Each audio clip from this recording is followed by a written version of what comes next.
Y ya en este segundo bloque de MB Noticias recibimos con muchísimo gusto a Wilder Tyler, director de la Institución Nacional de Derechos Humanos. Un placer tenerte aquí esta mañana. Buenos días, muchas gracias. ¿Con qué sensación, en primer lugar? ¿No?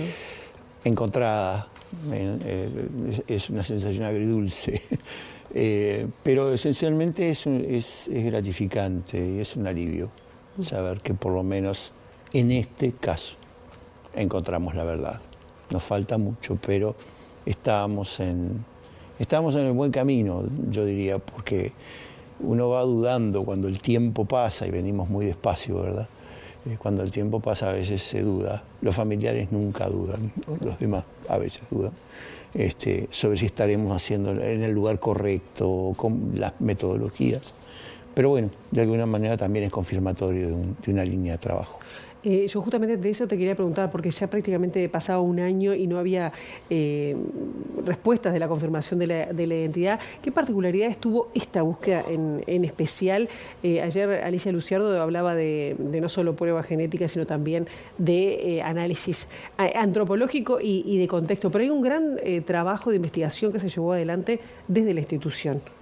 Sí, hubo un trabajo muy intenso desde el punto de vista de investigación. Nosotros enviamos las muestras y cuando el resultado vuelve diciendo que no es posible identificar a la persona, una de las hipótesis, pero solo una, era el caso de Amelia Sanjurjo. Familiares habían adelantado que ellos hacían cargo porque no había familiares conocidos. O sea que lo primero que se hizo desde el punto de vista de la investigación fue salir a buscar familiares. Y se encontraron 5, 4 en el exterior y 1 acá. Al mismo tiempo hubo una segunda prueba genética que no recibió tanta publicidad, que lo que hizo se llama mitocondrial. Eso es muy técnico, pero en una palabra lo que hace es decir que el caso de Amelia Sanjurjo no se puede descartar. Entonces se inició un trabajo muy fuerte para encontrar a estos familiares que ya se estaban ubicando, sabíamos quiénes eran por lo menos, y para encontrar los restos de la madre de Amelia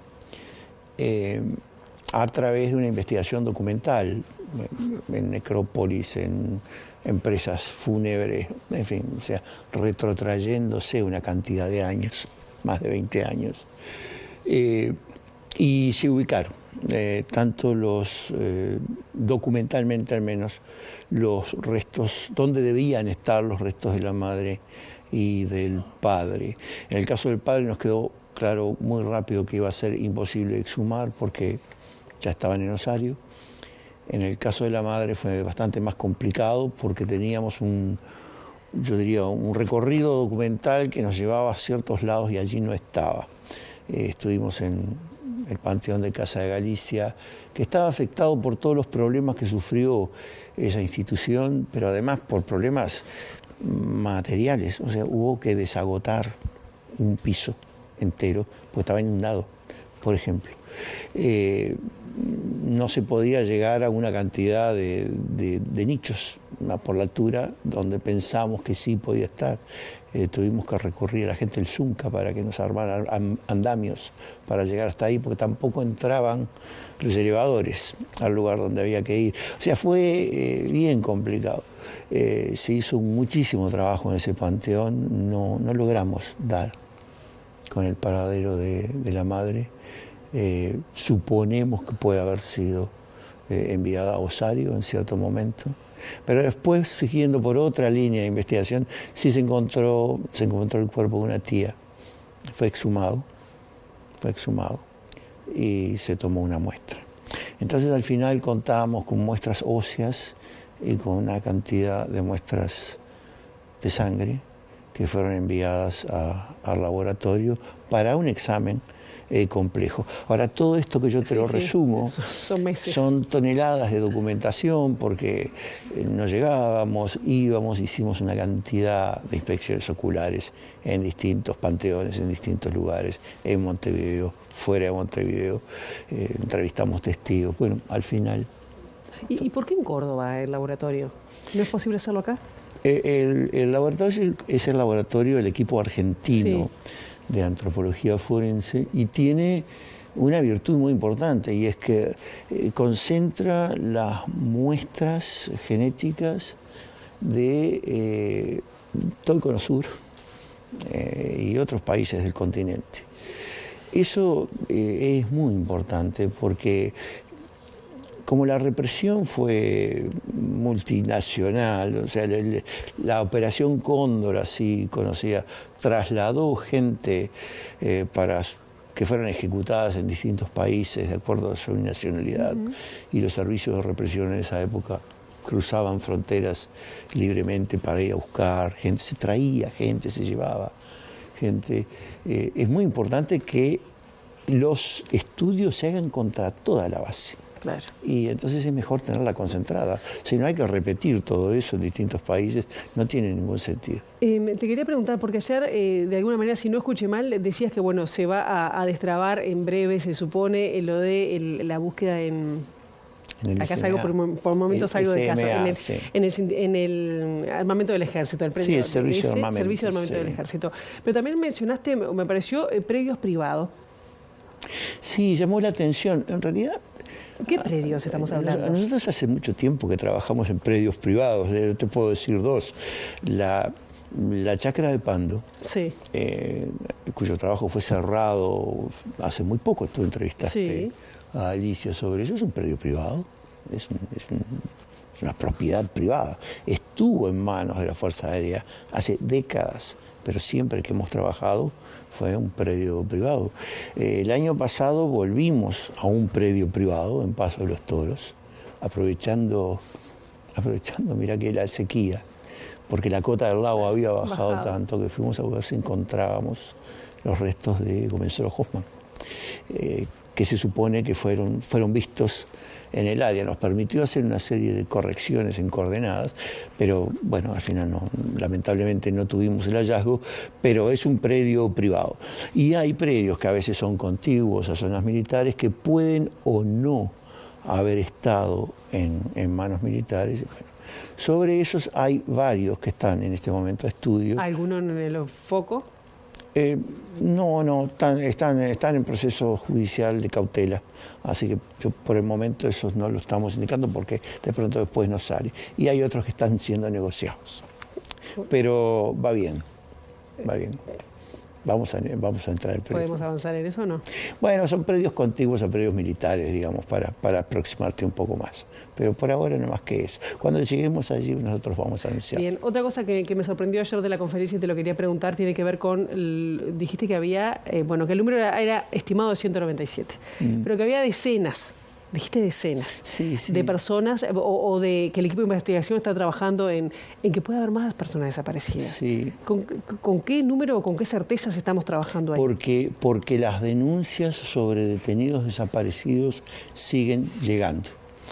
Y como nosotros tenemos una operación de investigación proactiva que sale a buscar a los familiares, sale a buscar testigos, tenemos docenas de casos abiertos en investigación para establecer si fueron o no detenidos desaparecidos. Estamos hablando de gente que no está presente hoy, estamos hablando de gente que su familia denuncia como ausente desde aquellos años, estamos hablando de gente, muchos de los cuales tenían afiliación política, por ejemplo, o sindical, y que no están.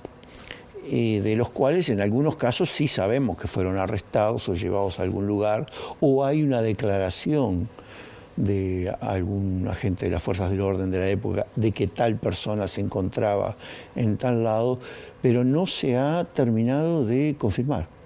Esos son casos que están en estudio y están siendo seguidos activamente. Y son docenas. Hace no tanto tiempo habíamos recibido, a fines del año pasado, 117 carpetas que habían quedado pendientes de la Comisión para la Paz que no nos habían llegado antes. Esas tuvieron que ser reabiertas, eran casos a estudio o casos descartados. Nosotros resolvimos que eran todos a estudio hemos descartado efectivamente algunos por medios muy sencillos, o sea, la persona votó, efectivamente pudimos comprobar que estaba en el exterior, volvió al país después de 30 años sin que nadie supiera, en fin. ¿Eso cuándo le llegó? Y fue en noviembre del año pasado, y desde ese momento es que se inició. Pero además de esa vía de investigación, hay otras que llegan, yo diría, con cierta regularidad a la institución, de gente que se anima. Y con una característica muy especial, más en el interior, más lejos y más pobre es la familia o el grupo al que la persona pertenecía desapareció, más les ha costado, o más chica la localidad, más les ha costado acercarse a las instituciones a hacer la denuncia. O sea que decimos, sí, 197 está bien, porque de ellos sabemos, pero ese no es un número cristalizado, y nuestra convicción es que en función del trabajo que se hace, se va a mover. Una última pregunta que te la voy a hacer, a ver si lo puedo resumir. No, porque ayer, bueno, también el presidente de la República y distintos, candidatos se expresaron sobre este hallazgo, hablando además del compromiso, ¿no? Y yo te quería preguntar del compromiso político de esta administración o de la anterior. ¿Cómo se sigue adelante y si hay seguridad de que se va a continuar la búsqueda, ¿no? Si el plan de búsqueda, porque en principio estaría, según tengo entendido, hasta el 25, si hay certezas, recursos para avanzar, para no detener el trabajo, para encontrar a las personas que siguen desaparecidas, y si con los recursos que hoy tienen es suficiente. Y bien, si le llega, porque ahí te quiero atar todo, perdónla, porque es una pregunta amplia, si siguen accediendo a archivos verdaderos para seguir la investigación. Bien, son varias. Son varias y en un minuto es dificilísimo. Bien, la búsqueda va a continuar, estoy seguro, porque la necesidad existe y porque existe la sensibilidad en nuestro pueblo y en la opinión pública. Entonces, yo de eso casi que no tengo duda. Recursos vamos a necesitar más. Vamos a necesitar más investigadores, más máquinas. Las máquinas no son nuestras, nos las prestan algunos, ¿verdad? Una la alquilamos. Y vamos a necesitar más técnicos, sin lugar a dudas, para poder abordar todo lo que tenemos que hacer. El compromiso, eso, ahí falta trabajar, en eso falta más trabajo. Yo sé que definitivamente hay un compromiso que es casi unánime y consensual, y hay un relato y un discurso que es muy fuerte. Nosotros lo que necesitamos es que ese compromiso se traduzca en acciones políticas concretas que impacten en aquellos sectores que tienen información. Y eso todavía no lo hemos tenido. Entonces, lo que necesitamos más que nada hoy es poder acceder al repositorio testimonial que está distribuido por todo el país, que son fundamentalmente personas que algo saben, a los que les pedimos que algo digan, pero que necesitan un mensaje, por ejemplo, del comandante jefe de las Fuerzas Armadas, del comandante superior, del presidente, o de la clase política entera, operando de consenso, diciendo, vengan a decir lo que saben, esto no es traición a la patria, no van a perder la jubilación, el Estado respalda esto activa y positivamente para poder avanzar y cerrar este tema. ¿Basta una orden del presidente de la República a los comandantes para que...? Como nunca se ha dado, no sabemos, pero yo creo que ayuda mucho. Estamos hablando, y más que a los comandantes, además es al conjunto.